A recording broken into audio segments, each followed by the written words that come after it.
Il est indéniable que ces technologies existent et que nous avons accès à de nombreuses autres technologies similaires. De notre point de vue, c'est la machine énergétique la plus révolutionnaire au monde. Nous avons investi plusieurs millions dans son développement. Aujourd'hui, l'accès à l'énergie de l'espace, c'est-à-dire à l'énergie libre, est tout à fait possible. On peut parler de l'énergie des neutrinos ou de ses différentes formes. L'essentiel est de recueillir ces petites particules d'énergie et de les manifester dans un appareil. Comment obtenir de l'eau à partir de l'air? Il existe de nombreuses options. Quand vous éteignez la machine, le processus continue. Nous voulons construire de telles installations pour un usage domestique. Ces technologies doivent maintenant arriver en Europe. Probablement d'abord en Allemagne, puis en Suisse, etc. Bien sûr, la question se pose, l'inventeur devrait-il simplement lancer son invention sur le marché? Le travail de l'inventeur ne représente que 5%, tout le reste est l'intégration au sein de la société. Celui qui possède l'énergie libre, possède le pouvoir. Et cela signifierait aussi donner du pouvoir aux citoyens. Aujourd'hui, nous sommes heureux d'accueillir les fondateurs de la maison d'édition Jupiter, fondée en 1988. Depuis décembre 1996, vous êtes les rédacteurs en chef du prestigieux magazine Net Journal, journal des nouvelles technologies énergétiques, et en 2009, vous avez fondé l'Association suisse pour l'énergie de l'espace, en abrégé SVR. Je suis très heureux de voir Inge et Adolf Schneider parmi nous aujourd'hui. La maison d'édition Jupiter est connue pour ses publications de livres, brochures et contenus de conférences couvrant les technologies conventionnelles de l'énergie et de transmission. Ils sont également les rédacteurs en chef du Net Journal, publié 2 fois par mois, qui est disponible sur abonnement et offre un large éventail de contenus, y compris des actualités et des extraits intéressants pour une lecture d'essai. Dans cette interview, nous en apprendrons davantage sur le travail inspirant d'Inge et Adolf Schneider, ainsi que sur les sujets fascinants qu'ils étudient et publient depuis plus de 35 ans dans le Net Journal et dans leur maison d'édition. La première question, comment et quand avez-vous commencé à vous intéresser à l'énergie libre et aux générateurs d'énergie libre? Quelle a été votre motivation initiale et qu'est-ce qui vous pousse à étudier ce sujet ensemble depuis déjà 38 ans? Nous sommes heureux d'avoir l'occasion aujourd'hui de partager un peu de l'histoire de l'énergie libre de notre point de vue. Il convient de mentionner que nous nous intéressions tous les deux à ce sujet avant même de nous rencontrer. Par exemple, depuis les années 1970, je connaissais en Allemagne le professeur Hans Nippé, qui a tenu d'importantes conférences à Hanovre dans les années 1980 et a écrit un livre intéressant intitulé « Révolution dans la technologie, la médecine et la société ». C'était un oncologue et un cardiologue réputé, mais il s'intéressait également beaucoup à la physique, en particulier à l'énergie du champ gravitationnel. Au début des années 1980, il a fondé une société sur ce sujet, qui a ensuite mené des recherches approfondies sur l'énergie de l'espace. Et c'était en fait le terrain commun sur lequel nous avons échangé des informations. Il est intéressant de noter que nous sommes actuellement au Technopark et que le Dr Thorsten Ludwig y donnera une conférence. Il est le président de l'Association allemande pour l'énergie de l'espace et succède donc au Dr Hans Nippé. Ainsi, ce qui a commencé avec notre rencontre avec le Dr Nippé se poursuit jusqu'à aujourd'hui. Nous restons en contact avec toutes les organisations liées à l'énergie de l'espace. Car, comme vous l'avez dit, nous avons fondé l'Association suisse pour l'énergie de l'espace. En Suisse, il y a aussi le groupe de travail suisse sur l'énergie libre. Le terme énergie libre y est utilisé, et à un moment donné, dans ces associations, ils ont décidé d'utiliser le terme énergie de l'espace au lieu de énergie libre. Avant que nous nous rencontrions, j'ai d'abord entendu parler de l'énergie libre en 1984, lorsque j'ai visité la seule machine d'énergie libre fonctionnelle de l'époque, appelée la Testatica, située dans la communauté religieuse de Metternita à Emmental.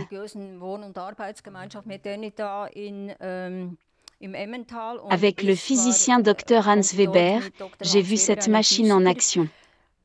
Elle produisait environ 300 watts.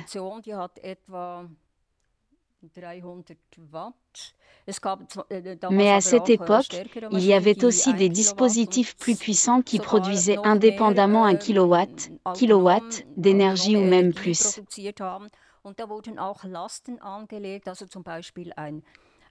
Et une charge était également appliquée là-bas, par exemple une perceuse, un radiateur, des lampes, pour que vous puissiez le voir directement.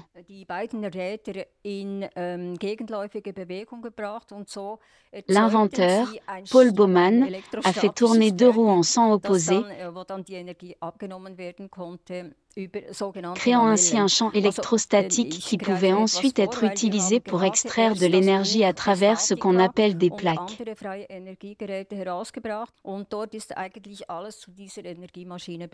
Permettez-moi d'aller un peu plus loin. Nous avons publié un livre intitulé « Testatica et autres dispositifs à énergie libre » qui décrit essentiellement tout ce qui concerne cette machine à énergie. Cependant, je voudrais mentionner que le Dr Hans Weber et nous-mêmes, j'ai été stupéfaite par cette machine à énergie. Nous avions déjà entendu parler de l'existence d'énergie libre et de dispositifs à énergie autonome, mais nous n'en avions jamais vu nous-mêmes.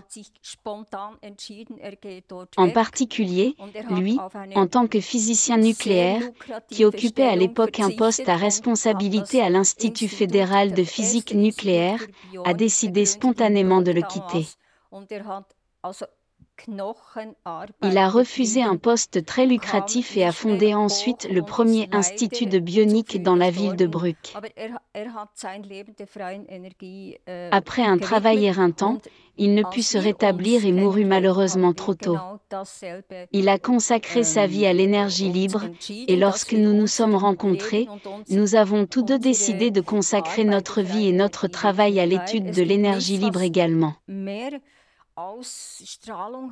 Parce qu'il n'y a rien qui ait plus de rayonnement, même dans le domaine spirituel. En tant que chrétien, je mentionne toujours l'aspect divin, l'accès au royaume divin, et cela apporte simplement un éclat incroyable à l'ensemble. Cependant, on peut aussi exploiter cette énergie techniquement. Et c'est ce qui nous intéresse. Nos auditeurs seront peut-être également très intéressés par la question « Que entendez-vous par énergie libre ?» Il y a environ 15 ans, Klaus Gebens a écrit un livre intitulé « Une force élémentaire de l'univers » qui explique le terme énergie libre comme force élémentaire de l'univers. Son père, Heinrich Gebens, conduisait une voiture Tesla en 1931 et en a parlé à son fils. Ensuite, il a publié ça. Nous avons également réédité ce livre dans notre maison d'édition, cette fois avec la deuxième partie sur la voiture Tesla, intitulée « La force universelle primordiale ». Il s'agit essentiellement de l'énergie primaire, dont tout est constitué. Il n'y a rien sans la force primordiale. À l'heure actuelle, cette force, cette énergie peut être techniquement transformée et utilisée. Oui, le plus intéressant, c'est que nous voyons constamment de nouvelles inventions arriver. Nous restons en contact avec des chercheurs du monde entier, notamment aux États-Unis et dans d'autres pays. De plus, nous avons effectué de nombreux voyages dans ces pays et publié ces interviews dans la revue NET, car NET signifie New Energy Technology. Nous entretenons également de bonnes relations avec le représentant russe de l'énergie libre à Saint-Pétersbourg. Au début des années 2000, il a également publié une revue, également appelée New Energy Technology, présentant des inventions très intéressantes en provenance de Russie.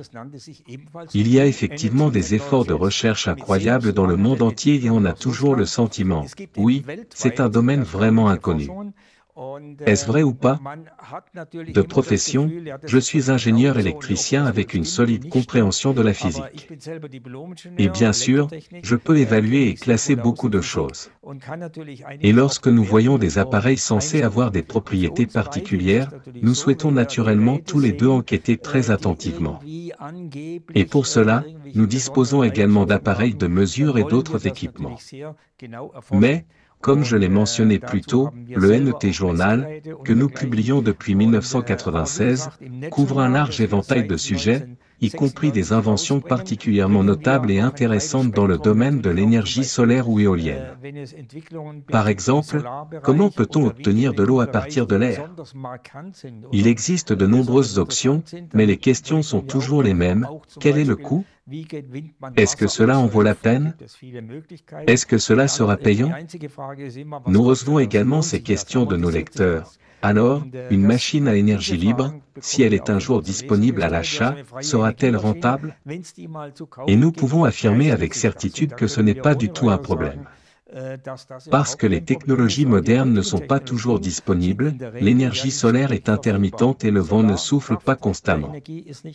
Lorsque vous calculez la période de récupération, elle ne semble généralement pas très impressionnante, surtout s'il n'y a pas de subvention gouvernementale. C'était un aperçu de ce que nous faisons dans le NET Journal. Bien entendu, nous publions également bon nombre de ces documents dans des livres. Nous avons une liste de livres disponibles chez Jupiter Publishing. Il y a un lien par lequel vous pouvez obtenir plus d'informations. Nous organisons des congrès depuis 1988. À ce jour, environ 80 congrès et conférences, y compris des séminaires pratiques, ont été organisés en Allemagne, en Autriche et en Suisse.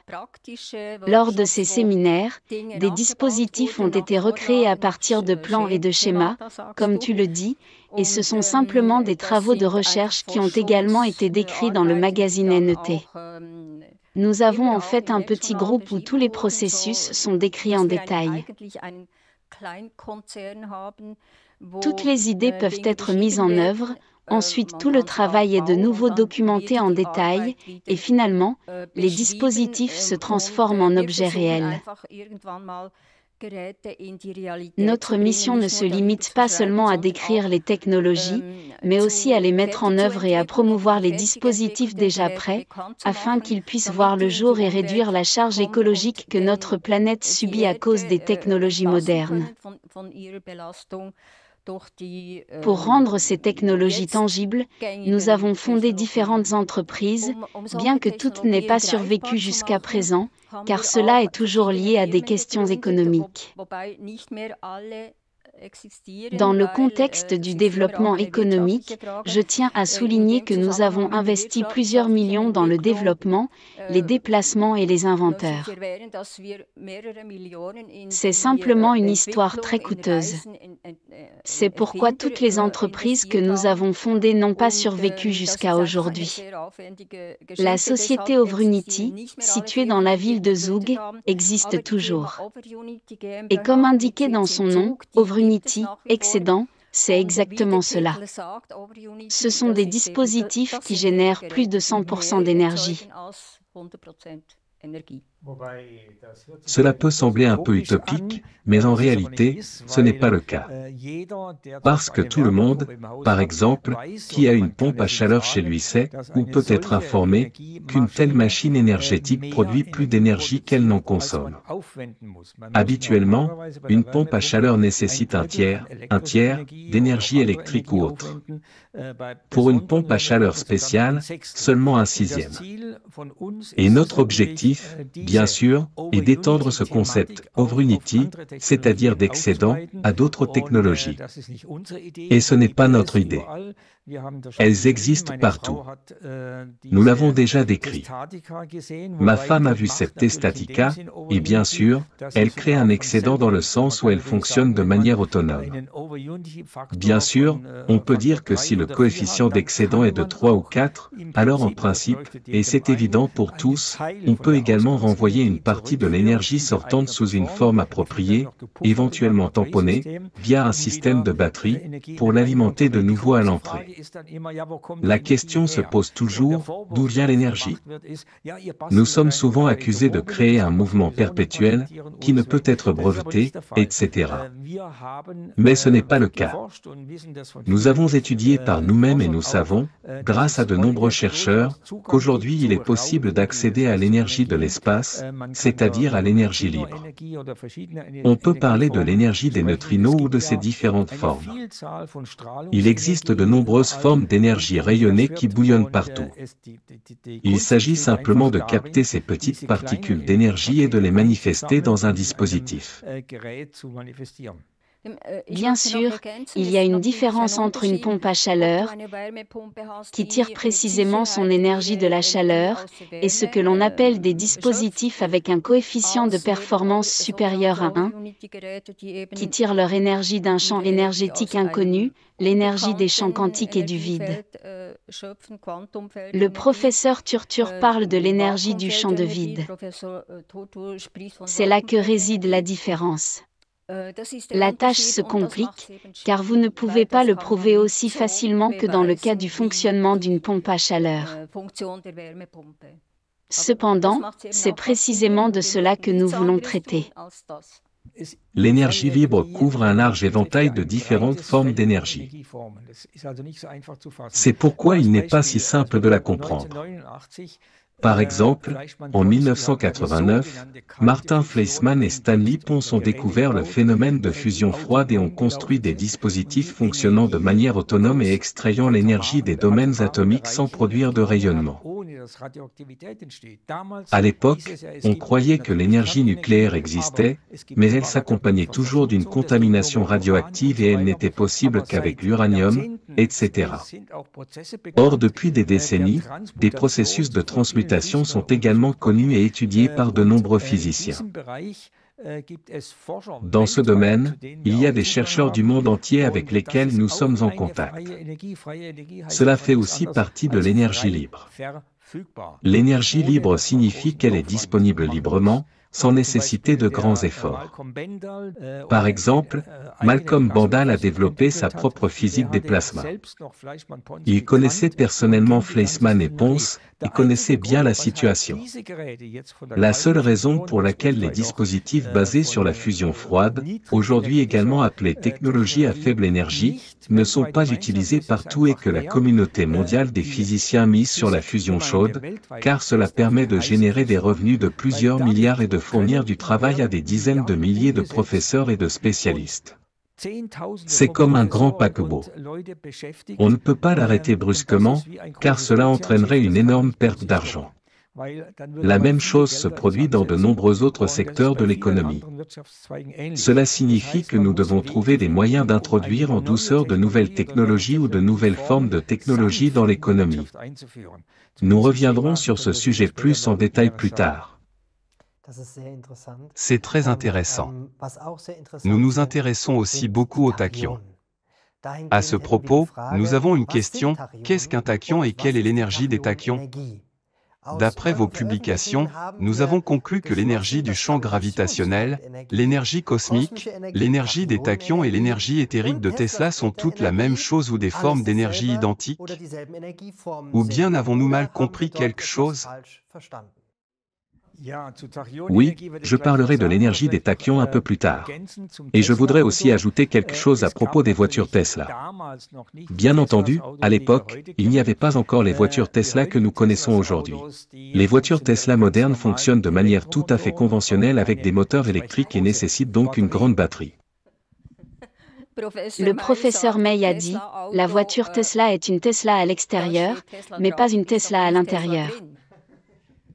Oui, cela peut être expliqué ainsi. Il existe de nombreux rapports, plus ou moins vérifiés. Il y a sans doute une part de vérité dans ces informations. En 1931, Tesla a converti une voiture en véhicule électrique.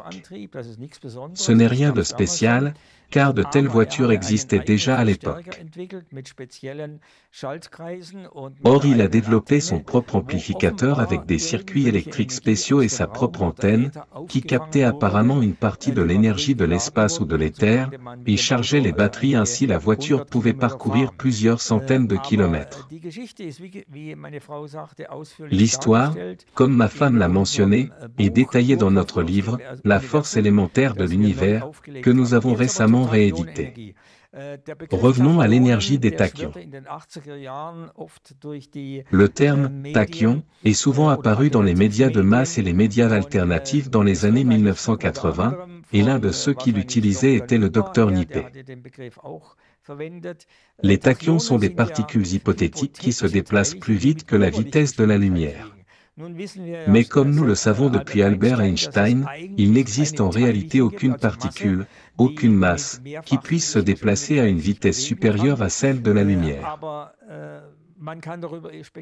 Cependant, ce sujet ouvre la voie à la spéculation.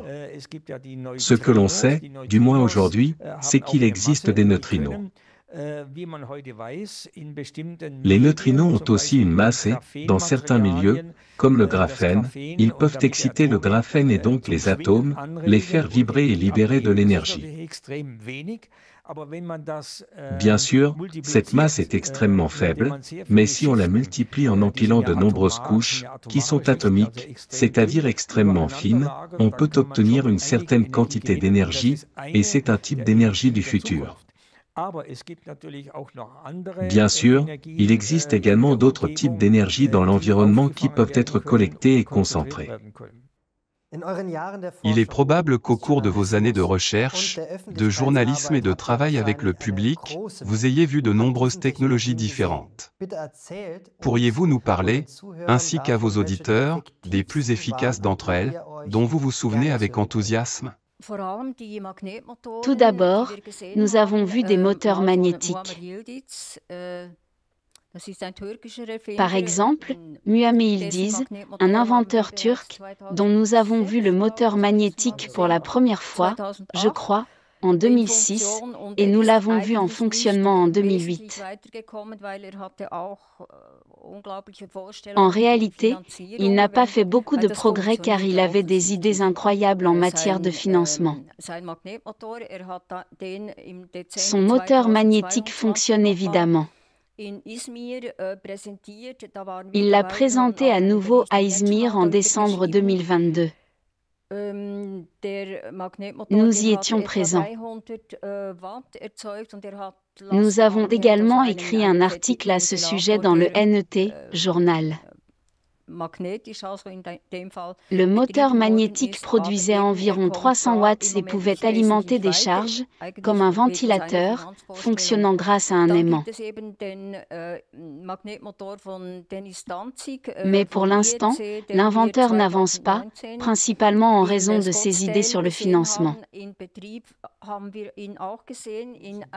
Il existe un autre moteur magnétique de Denis Danzig de l'Inductance Energy Corporation, IEC, que nous avons vu à Scottsdale en 2019.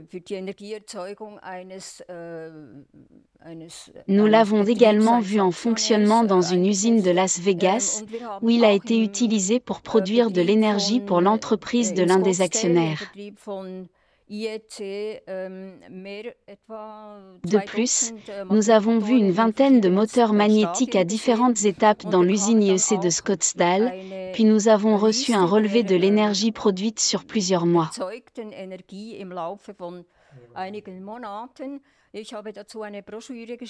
J'ai écrit une brochure sur notre visite à Las Vegas et à Scottsdale.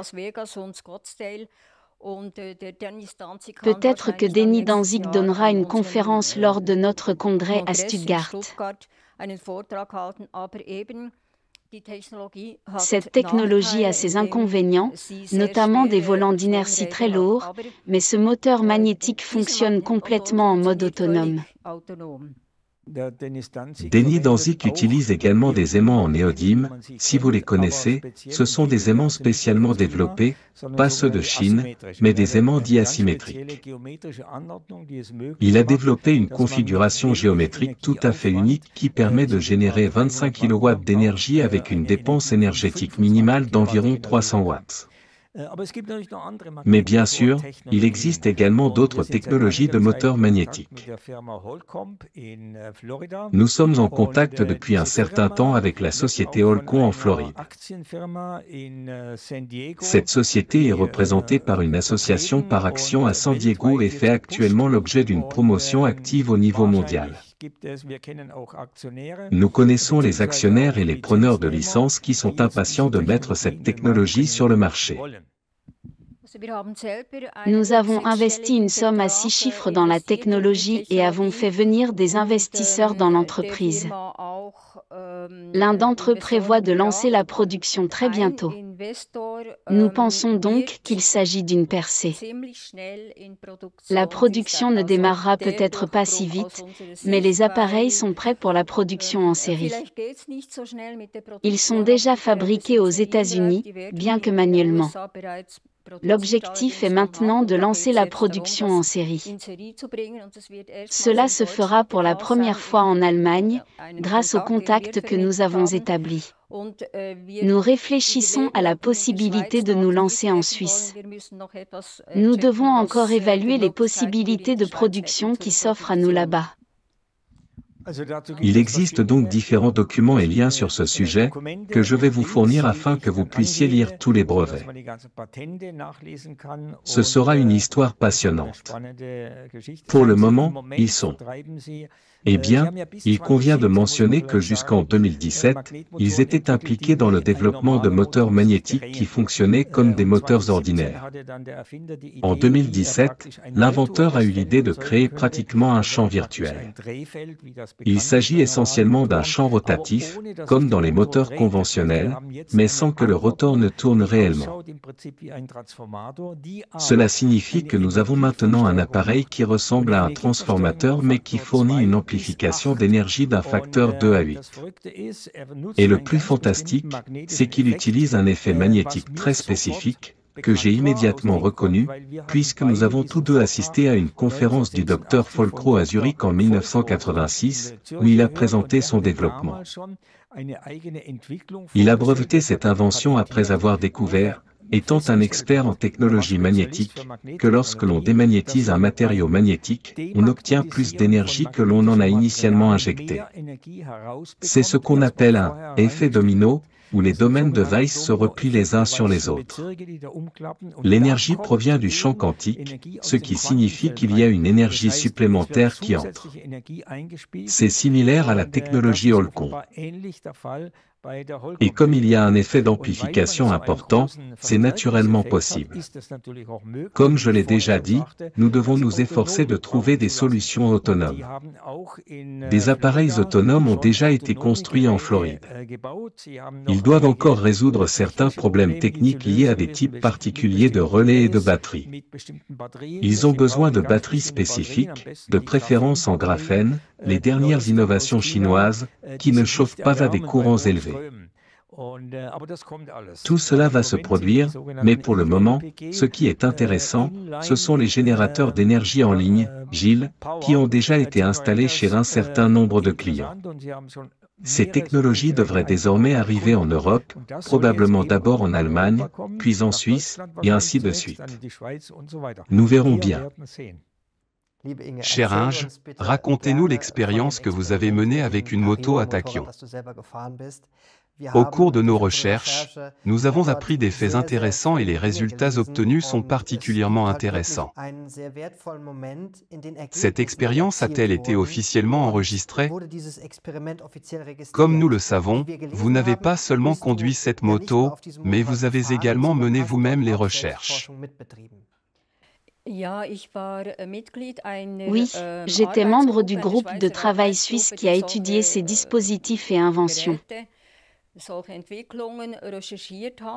y compris le développement de Klaus Krüger. Il a collaboré avec un ingénieur allemand que nous connaissions tous les deux indépendamment l'un de l'autre. Klaus Krüger était un médium, et il me semble qu'il a été inspiré pour créer cette invention dans un état de transe. En 1982, le premier congrès de l'Association allemande de l'énergie gravitationnelle a eu lieu à Hanovre sous la direction du Dr Hans Nippé. Vous n'étiez pas impliqué à l'époque, n'est-ce pas?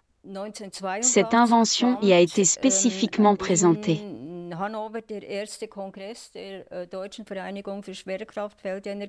Il a également été mentionné dans le livre « Révolution dans la technologie, la médecine et la société » que nous avons tous deux lu indépendamment, et nous avons été littéralement électrisés par les possibilités de cette énergie.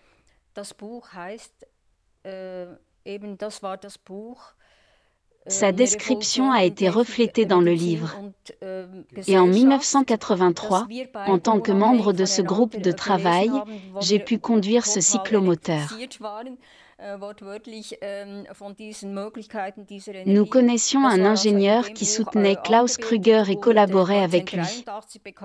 Bien sûr, c'était une expérience incroyable, car jusqu'à ce moment-là, je n'avais jamais conduit de cyclomoteur. C'était la première fois que je réussissais à en conduire un. C'était vraiment incroyable, car le cyclomoteur ne consommait pas de carburant.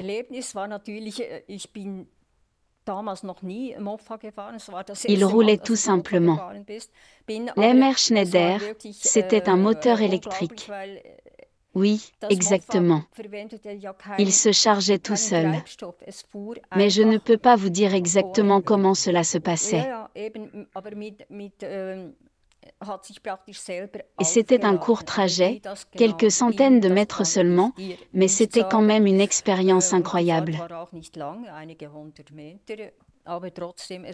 Il y a même une photo quelque part de moi avec le cyclomoteur.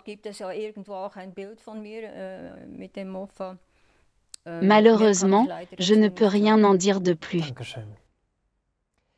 Merci à vous.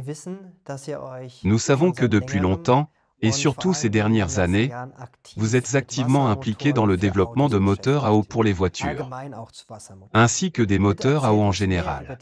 Pourriez-vous nous parler de ces recherches et de la technologie elle-même? Quels résultats avez-vous réussi à obtenir?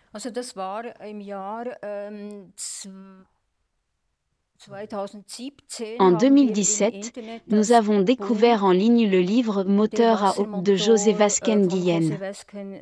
À l'époque, il n'était disponible qu'en espagnol. Il était ravi lorsque nous l'avons contacté. Il nous a confié qu'il attendait avec impatience des retours de la part de la communauté mondiale, notamment de ceux qui souhaitaient traduire son livre dans d'autres langues. Nous l'avons traduit en allemand. Le livre contenait une description précise de la manière de remplir le cyclomoteur avec de l'eau. Il ne s'agissait pas d'une voiture à eau, mais d'un cyclomoteur utilisant l'eau comme carburant. Il convient également de mentionner qu'il a créé cela au Brésil, où d'autres types de carburants sont utilisés.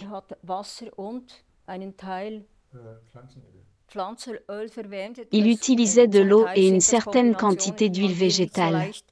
En partie, ce sont des combinaisons qui ne sont pas faciles à obtenir ou à mettre en œuvre ici.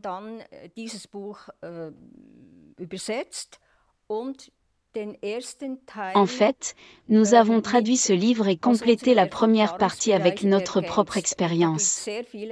Il existe de nombreux développements de moteurs à eau, à commencer par celui de Gielan.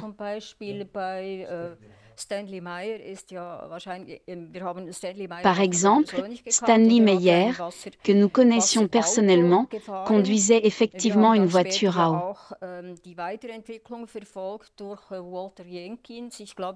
Nous avons suivi le développement ultérieur de cette technologie grâce à Walter Jenkins. Je pense qu'il travaille encore dessus, mais il ne l'a pas encore commercialisé. Il existe d'innombrables inventions intéressantes. Nous collaborons avec le professeur Theo Almeida Murphy, qui est membre du comité scientifique de notre rédaction.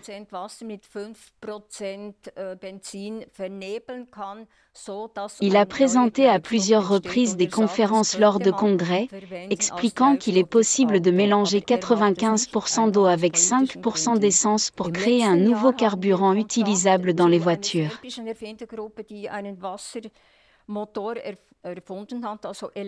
Cependant, il ne se consacre pas à ce sujet en raison de ses convictions politiques.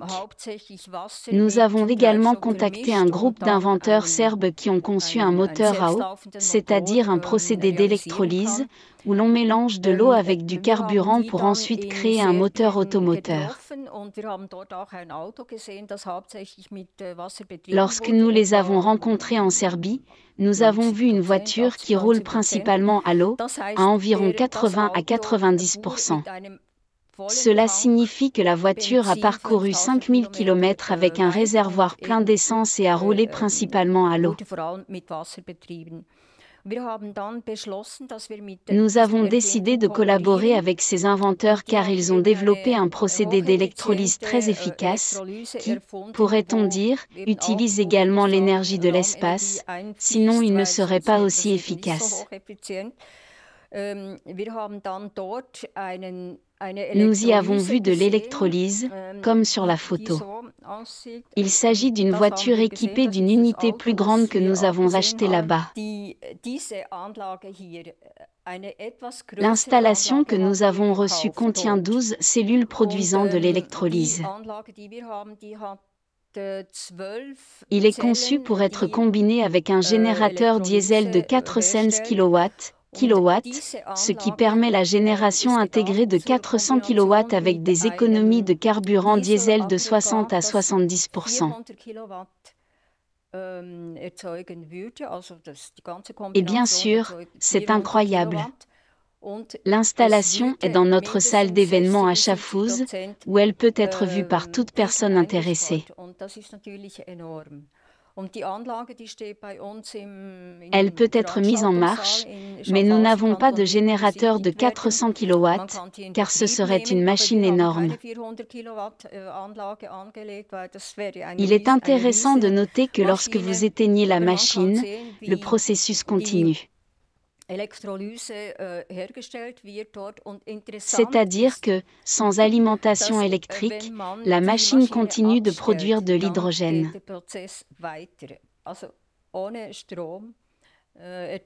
Comme nous n'avons pas eu la possibilité de réaliser des essais prolongés, nous avons demandé aux inventeurs et avons reçu la réponse suivante. Si vous faites fonctionner la machine pendant 5 heures, puis l'éteignez, elle continue de fonctionner environ 5 heures sans électricité et de produire du gaz utilisable. Voici comment cela fonctionne. Il suffit de débrancher la prise, toute l'électronique s'éteint, mais la production d'hydrogène continue.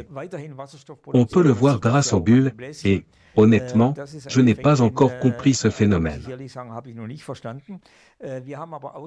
Nous avons effectué des mesures détaillées sur l'installation, et il est clair qu'une électronique assez complexe est installée ici. Des impulsions haute fréquence sont générées ici, des impulsions de tension très brusques avec une durée d'action très courte, et ce travail impulsionnel ou cette action sur l'eau semble être très efficace pour la décomposer en hydrogène et en oxygène. Il existe des technologies similaires. Celle-ci ressemble un peu à la technologie de Stanley Meyer, qui travaillait également avec des impulsions. Nous connaissons une entreprise en Nouvelle-Zélande, reconnue mondialement, qui possède un excellent site web, et l'efficacité de leur dispositif varie de 20 à 1 à 50 à 1. 50 à 1 signifie 5000%. Autrement dit, pour produire la quantité correspondante d'hydrogène et d'oxygène, il faut seulement janvier 1950 de l'énergie, du point de vue énergétique. Cela utilise une technologie ionique spéciale, c'est-à-dire que l'eau est pré-traitée avec un composé spécial, ce qui facilite grandement la séparation de l'hydrogène et de l'oxygène. Cette entreprise souhaite vraiment déployer cette technologie à l'échelle mondiale, et elle cherche une corporation internationale qui puisse et veuille le faire. Cependant, personne n'a encore proposé sa candidature. Peut-être est-il aujourd'hui pertinent de générer de l'énergie dans les zones rurales sous forme d'hydrogène, qui peut ensuite être facilement convertie en électricité à l'aide d'une pile à hydrogène, qui coûte presque rien. Or c'est une tâche générale pour tous ceux qui la réalisent, pour tous ceux qui la développent, et ainsi de suite. Ce sont des questions philosophiques et politiques directes. Le fait est que de telles technologies existent, et nous avons accès à un grand nombre de ces technologies. Ce que vous venez de décrire est très intéressant. Donc, s'agit-il d'un moteur diesel? Venant de Serbie. Avez-vous cet équipement chez vous? Non, nous n'en avons pas pour 400 kW. Nous avons convenu avec les inventeurs serbes que nous pouvons fabriquer de tels dispositifs. L'appareil que nous avons à Schaffhouse, que tout le monde peut voir, est de taille réduite.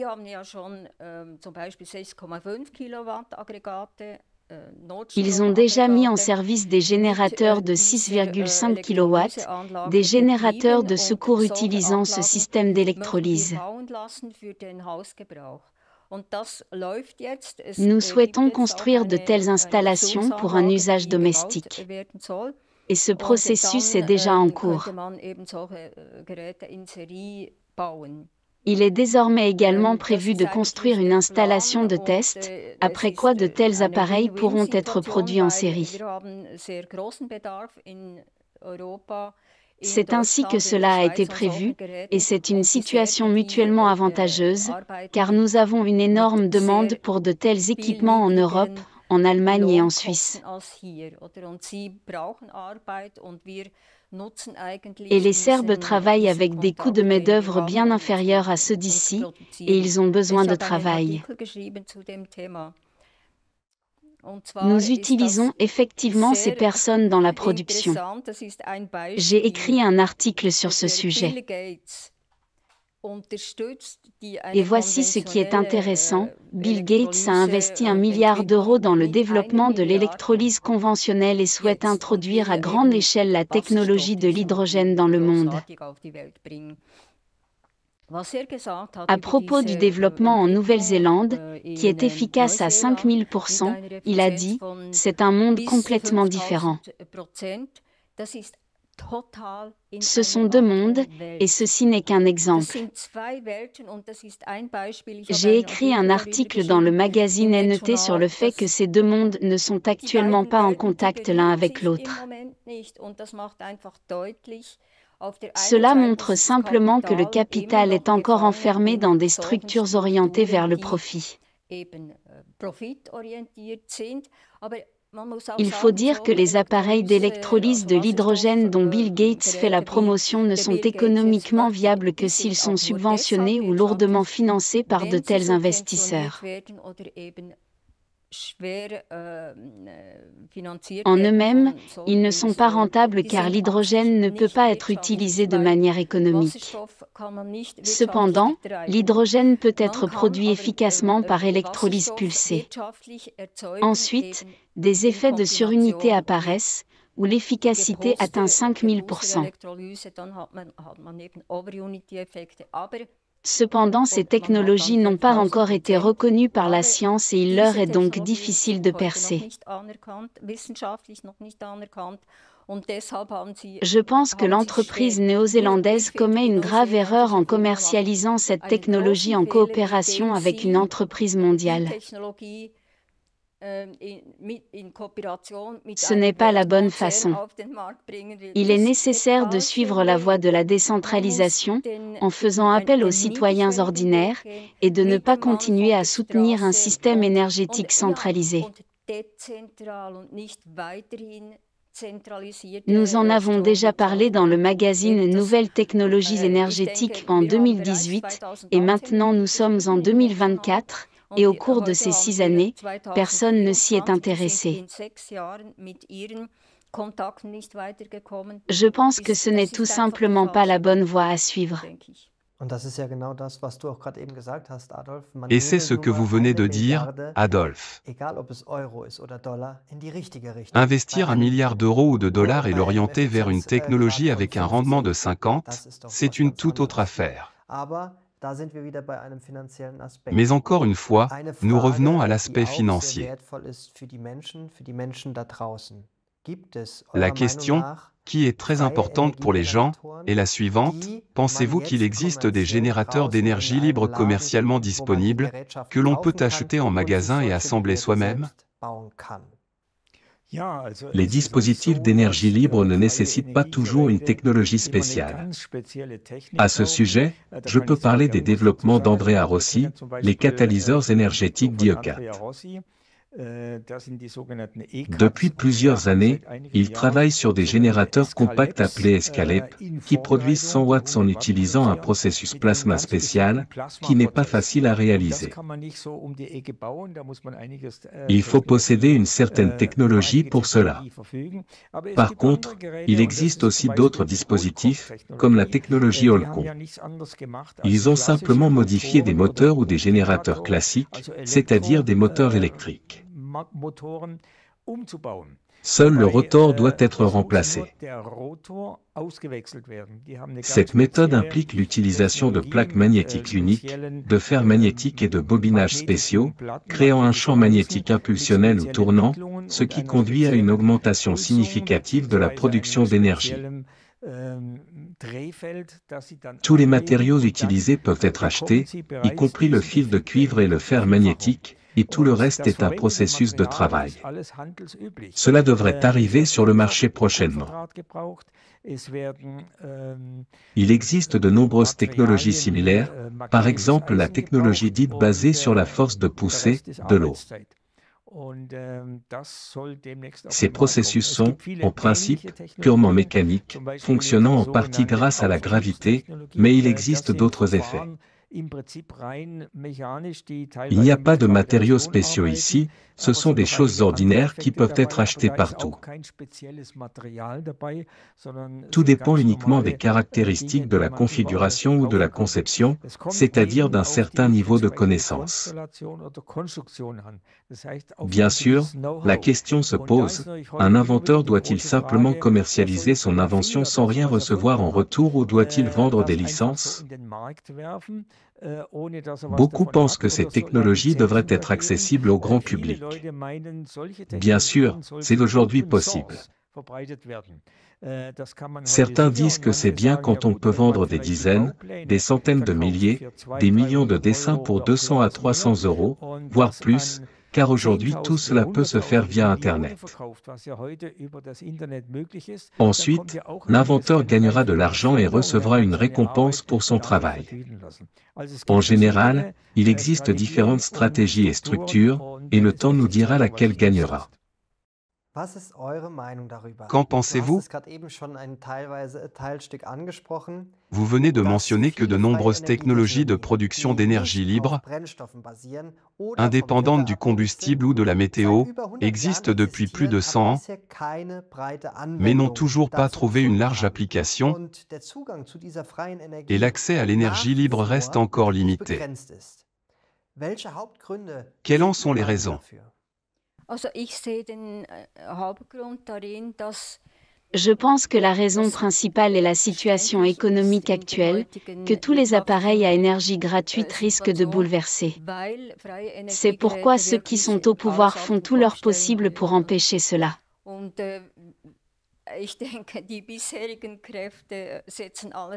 Et ils sont très inventifs dans les mécanismes qu'ils choisissent pour empêcher de tels développements, voire des tentatives d'assassinat.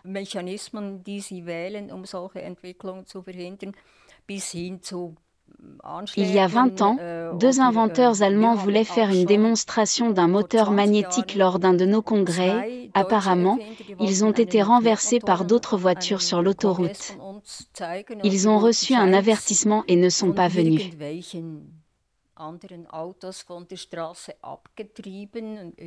Il existe de nombreux exemples de ce type.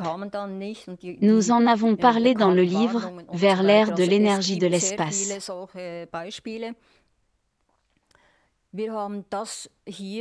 Nous y avons rassemblé les meilleures technologies décrites dans le magazine NET depuis 1996 et avons parlé de ce qu'elles étaient à l'époque et de ce qu'elles sont devenues aujourd'hui. Pourquoi la plupart d'entre elles n'ont-elles pas été mises en œuvre? C'était principalement pour des raisons financières.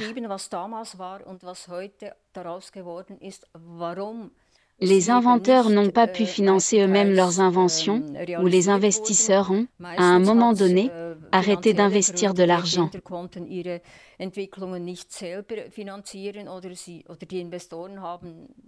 À propos, c'est ce qui s'est produit avec Tesla.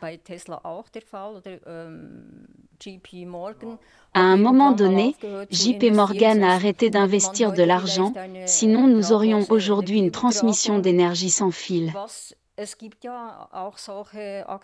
Il y a des hypothèses sur le retour de cette technologie.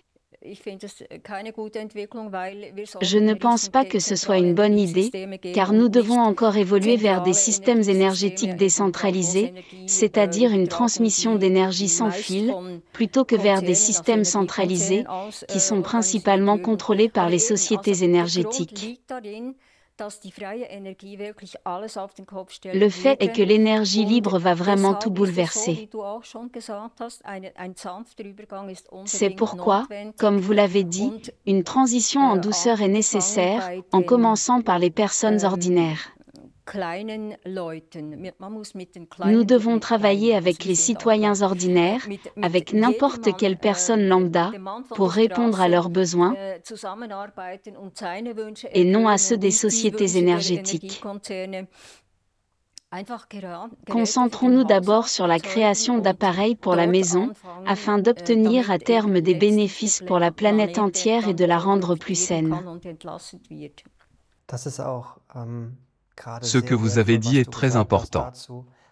Quels avantages la technologie de production d'énergie libre apportera-t-elle aux citoyens et quelles perspectives ouvre-t-elle?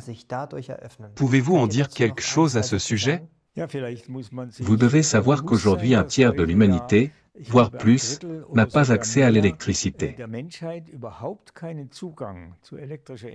J'ai souvent été au Népal, en Inde et dans d'autres pays, ils brûlent encore du bois qu'ils cherchent quelque part pour pouvoir cuisiner. Bien sûr, avec l'énergie libre, on peut améliorer les conditions de vie et résoudre le problème de la faim. Comme je l'ai déjà dit, l'énergie est également la clé de la politique, et elle a toujours ses propres règles du jeu. Ainsi, la solution optimale, comme l'a dit ma femme, serait de diffuser les technologies parmi les citoyens ordinaires. En principe, on pourrait commencer par créer et diffuser des générateurs d'énergie très petits, capables de charger, par exemple, uniquement un téléphone mobile. Il ne faut que quelques watts, et les bénéfices sont énormes. On pourrait alors économiser des milliards de piles, qui sont actuellement nécessaires et qui posent un problème écologique. Il y a aussi le générateur électrique Escalade d'Andrea Rossi. Ces dispositifs produisent 100 watts. Ils ressemblent à une petite batterie, et bien sûr, ils peuvent être combinés. On peut même les regrouper en un système d'une puissance d'1 mégawatt et ainsi fournir de l'électricité à une petite entreprise. Il y a donc beaucoup de choses intéressantes à l'horizon, et nous sommes convaincus que dans quelques mois ou années, c'est-à-dire l'année prochaine ou dans un an, de nombreuses nouveautés apparaîtront sur le marché dans ce domaine. Et cela aura bien sûr un impact sur la situation politique et sociale globale. On peut dire que nous sommes déjà arrivés au moment où des médias majeurs comme Spiegel, New York Times ou Corriere della Sera en parleront. À cet égard, nous sommes heureux qu'il existe une organisation telle que la Société créatrice. Merci beaucoup. Nous sommes également honorés d'avoir l'opportunité d'enregistrer cette interview. Pourriez-vous partager votre point de vue sur la responsabilité? Je voudrais en parler car disposer d'une énergie gratuite et illimitée implique naturellement un haut degré de responsabilité. Pensez-vous que l'humanité est prête à assumer cette responsabilité aujourd'hui? Si nous attendons que l'humanité atteigne ce qu'on appelle la maturité, c'est-à-dire que tout le monde n'est pas encore mûr, car nous ne pouvons pas dire que nous avons la prise de conscience et que les autres ne l'ont pas, mais qu'en est-il de ceux qui l'ont, si nous parlons ainsi, à en juger ainsi? Nous ne pourrons jamais introduire de telles technologies. Qui mesure le niveau de maturité? Oui, ce n'est pas si simple. Il existe un autre critère important. Tel est l'état de la planète, car elle a besoin de telles solutions. Nous travaillons donc dans cette direction. Dans l'un des livres, je ne me souviens plus exactement lequel, Eureka Machine, ou un autre, j'ai écrit sur la méthode dite du marteau en bois. La méthode consiste à créer, fabriquer ou développer des appareils, puis à les mettre sur la table, par exemple, des scientifiques afin qu'ils ne puissent pas les ignorer. Du coup, ils doivent adapter leur vision ou leur concept scientifique, leur physique. Cela ne fonctionnera pas autrement. Nous ne pouvons pas attendre jusqu'à ce qu'ils changent leur physique, pour ensuite créer des appareils. Au contraire, en créant de tels dispositifs, nous pourrons changer les consciences des personnes. Et lorsqu'ils seront placés chez les particuliers, la question se posera, comment cet appareil produit-il de l'électricité? Et ils y réfléchiront. Cela suscitera la réflexion, créera une prise de conscience et aura un effet bénéfique. Cependant, cela ne signifie pas que nous devons nous élever au-dessus des gens et dire qu'ils ne sont pas encore conscients, et que nous devons attendre avant d'introduire la technologie. Je pense que c'est également important. Vous avez mentionné que si ces technologies deviennent accessibles aux particuliers et sont présentes dans leur foyer, dans leur cuisine, ou ailleurs, alors de nombreuses personnes en parleront automatiquement. Il ne sera plus nécessaire de faire appel aux grands journaux et magazines, car les discussions et les échanges entre les particuliers eux-mêmes feront le travail de diffusion des informations sur ces technologies. Oui, mais ce n'est pas mal du tout s'ils écrivent sur la technologie. Vous n'avez pas tout à fait raison lorsque vous dites que les grands journaux comme le Spiegel et d'autres ne devraient pas écrire sur ce sujet. Par exemple, le Wall Street Journal a déjà écrit des articles très positifs et favorables sur les moteurs magnétiques IEC. Je les ai cités dans ma brochure sur mon voyage aux États-Unis. Je pense que ces technologies vont bientôt apparaître sur le marché, j'en suis sûr. Une autre question, est-il possible d'introduire ces générateurs d'énergie libre dans le format de consommation actuel de la société? Ou est-il nécessaire de penser d'abord à changer ce format? La question sur le format. Vous parlez du système de société de consommation. Mais comment pouvez-vous le changer? Il est impossible de le changer de l'extérieur. Comme ma femme l'a déjà dit, avec de tels appareils, dès qu'ils apparaissent dans les supermarchés ou dans les magasins de bricolage, la conscience des gens change automatiquement. Cela affectera également les structures sociales. Nous en sommes absolument sûrs. Et c'est un processus qui prendra certainement du temps, cependant c'est toujours un processus. Il peut bien sûr se développer, comment dire, à une vitesse explosive.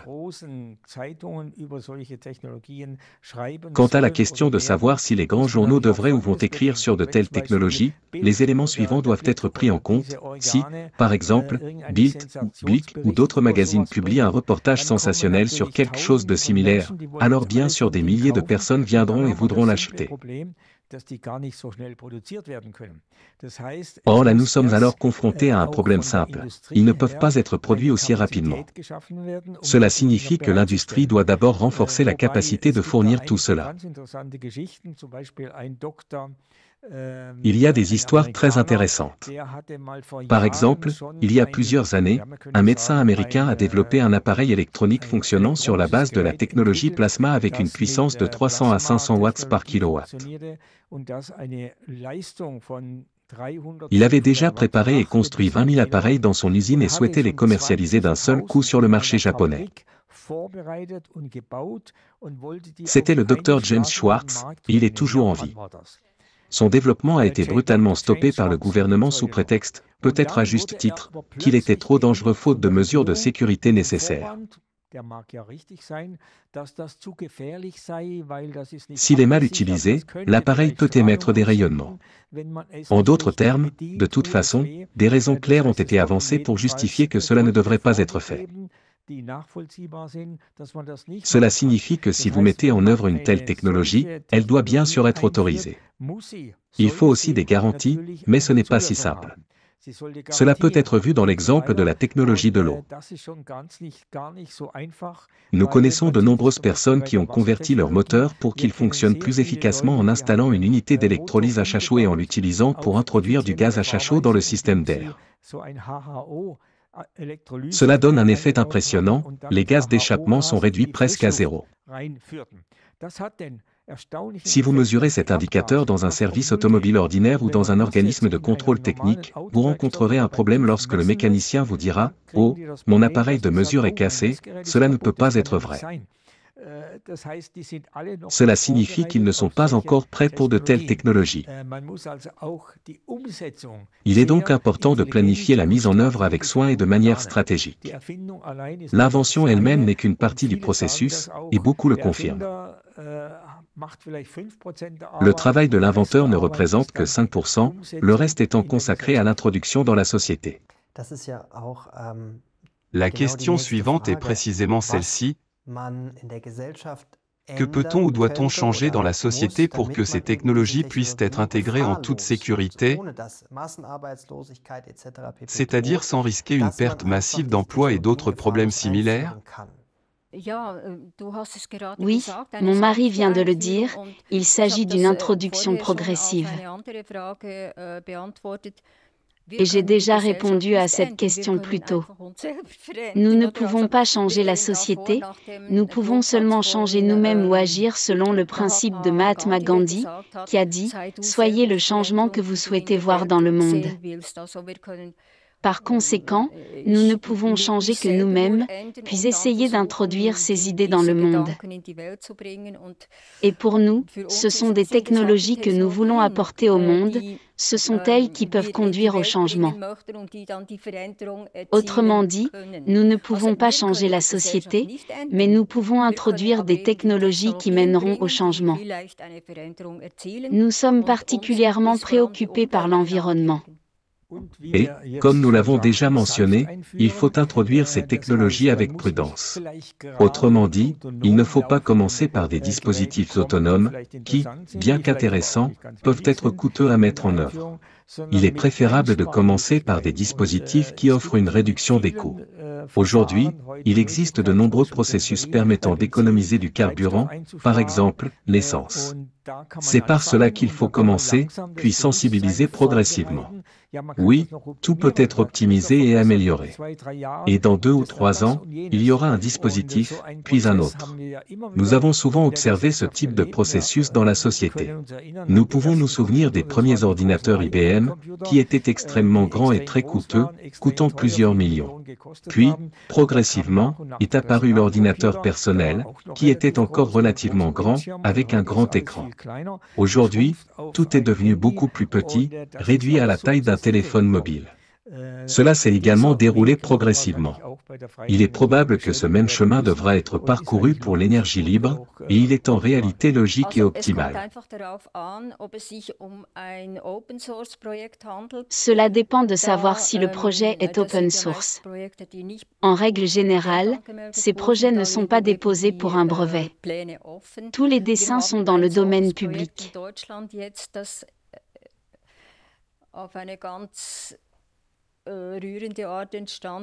En Allemagne, il existe actuellement un tel projet, né grâce à une histoire particulièrement touchante survenue à Jörg de Boyan, un expert en gaz d'échappement.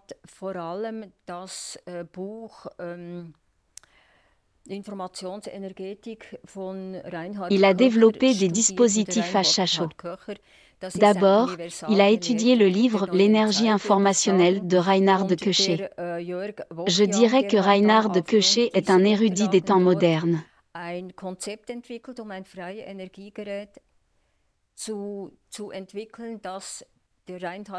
Sur la base de ces informations, Jörg de Boyan a développé un concept de dispositif d'énergie libre que Reinhard Koché a publié dans son livre.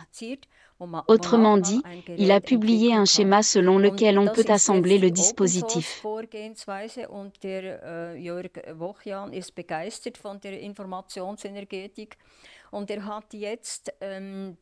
C'est maintenant un projet open source.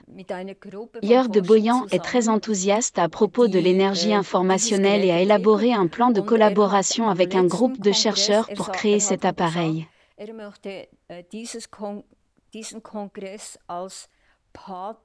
Lors du dernier congrès, il a mentionné qu'il aimerait utiliser ce congrès comme une sorte de parrainage pour faire encore et encore des démonstrations de l'appareil. Actuellement, il est au stade de développement, et dans un an, il aura déjà atteint un autre niveau de développement.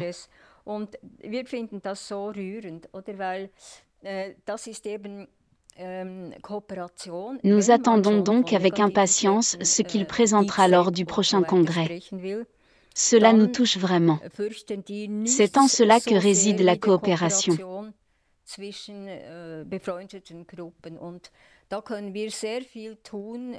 Si nous parlons de forces négatives, des états profonds, etc., ils ne craignent rien d'autre que la coopération entre groupes amicaux.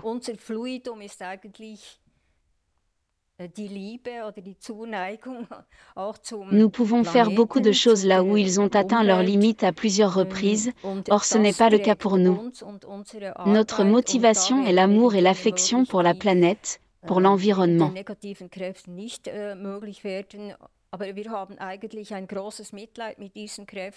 Cela nous soutient, nous et notre travail, et rend possible des choses impossibles aux forces négatives. En réalité, nous avons une grande compassion pour ces forces car elles sont obligées de prouver quelque chose en permanence.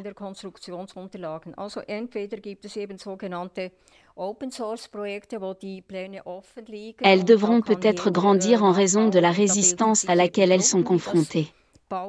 La question concerne en réalité la documentation de conception.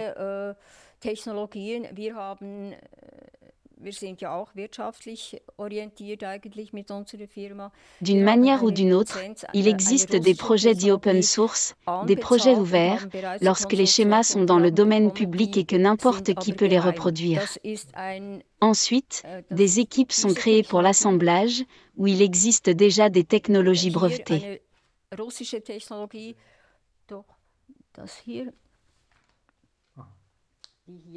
Notre entreprise est véritablement axée sur des objectifs économiques.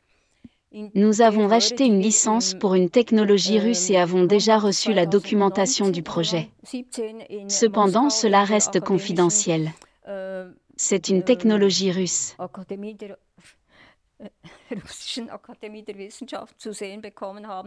De notre point de vue, il s'agit de la machine énergétique la plus révolutionnaire au monde, que nous avons vue à Moscou en 2017 à l'Académie des sciences de Russie.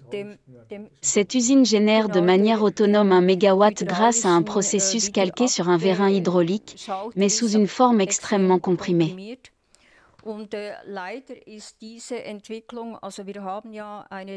Malheureusement, cette invention, nous avons reçu une licence pour pouvoir produire nous-mêmes des installations mégawatts. Nous sommes également en contact avec une entreprise de construction allemande qui peut les construire.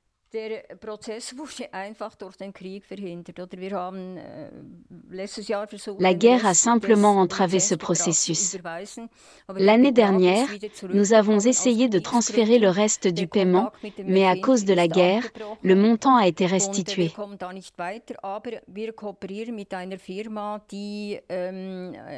Le contact avec l'inventeur a été interrompu et le processus s'est arrêté.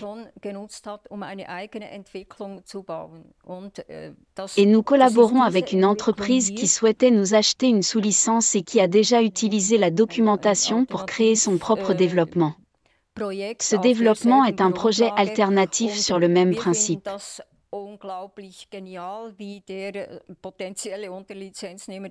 Nous pensons qu'il est incroyablement ingénieux de voir comment le titulaire potentiel d'une sous-licence a abordé ce problème en utilisant la documentation et les données disponibles, notamment grâce à notre livre La machine Eureka, la clé du Dr Marukin pour l'avenir de l'énergie.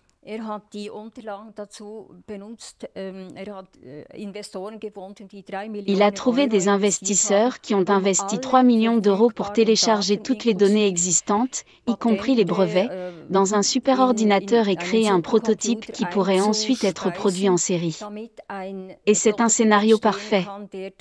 En fait, c'est bien meilleur que le modèle original du Dr Marukin.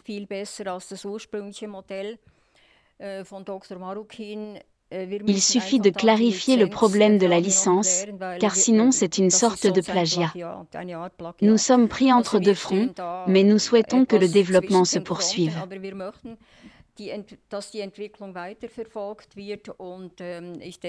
Et je pense qu'il y a de fortes chances que nous permettions au Dr Marukin de participer au projet. Notre dernière question. Comment pensez-vous que le monde changera si la science et la technologie sont au service de la société? Comment la vie quotidienne des citoyens changerait-elle si chacun disposait d'une quantité illimitée d'énergie? Bien entendu, cela aura un impact énorme sur tous les types de processus sociaux et politiques. Il faut comprendre que les différents pays et régions du monde sont très hétérogènes. Cela signifie que ce qui peut émerger ou se développer dans une région grâce à ces nouvelles technologies ne se produira pas nécessairement de la même manière dans d'autres régions. Cela nécessite une coopération au niveau international, qui existe déjà dans une certaine mesure entre les gouvernements, mais qui doit également émaner des peuples. Cela nécessite des organisations internationales. On parle généralement de l'ONU, mais il y en a bien d'autres, par exemple la société créatrice, qui, comme on le comprend, s'est précisément fixé cet objectif. Et dans cette compréhension, j'ai le sentiment que la société créatrice développera également des solutions créatives pour mettre en œuvre cette nouvelle technologie énergétique ou l'accès à la technologie décentralisée, ce qui est particulièrement important pour les pays en développement où il n'y a pas ou peu de réseaux centraux. Nous connaissons par exemple la situation en Thaïlande, où nous nous sommes rendus il y a plusieurs années, où de nombreux villages situés dans les zones montagneuses sont totalement coupés de l'électricité. S'ils peuvent accéder à l'énergie grâce à de nouvelles technologies décentralisées, cela conduira à un tout nouveau niveau de développement. Et bien sûr, tout va s'améliorer. Nous espérons que la conscience de l'être humain s'adaptera à ces changements et apprendra à les utiliser. Tu as évoqué la Thaïlande, j'y reviendrai. Ils ont la technologie. Le gouvernement lui-même a financé et soutenu la technologie, à savoir la centrale électrique cinétique, Kinetic Power Plant, KPP symbole marque déposée, développée par Roche Innovation. Des installations d'une capacité de 100 et 500 kW fonctionnent déjà près de Bangkok, testées et certifiées par les sociétés expertes SGS et TUV. Cette technologie est venue d'Allemagne, où l'entreprise, à vrai dire, a été soumise à des brimades et à des pressions extérieures. Elle n'avait aucune chance de survivre ici. Ils avaient auparavant eu des contacts avec la Thaïlande, avec la famille royale. Nous avons eu aussi des contacts avec eux, mais nos contacts se sont révélés identiques. Nous voulions servir d'intermédiaires, mais ils disposaient déjà des relations nécessaires. Le gouvernement a commandé et apparemment payé des équipements tels que des centrales de 350 MW, qui équivalent à une partie d'une centrale nucléaire. Cela est comparable à la centrale nucléaire de Mühlberg en Suisse, qui est hors service depuis 2 ans. C'est une technologie qui existe. Je voudrais mentionner que nous disposons également de listes de tous les dispositifs à énergie libre existants qui ont été publiés dans nos livres et portés à l'attention des décideurs politiques. Je pense qu'il est encore possible de faire quelque chose. C'est juste un problème avec les politiciens pour le moment. Mais je suis sûre que tous ces changements arriveront. Si une personne lambda possède de tels appareils dans sa vie quotidienne, alors les industriels viendront dire « Oui, ce serait génial, ça peut être financé et utilisé, et ainsi de suite. » Nous sommes donc ouverts à tout. Et enfin, ce sur quoi je voulais attirer l'attention au tout début.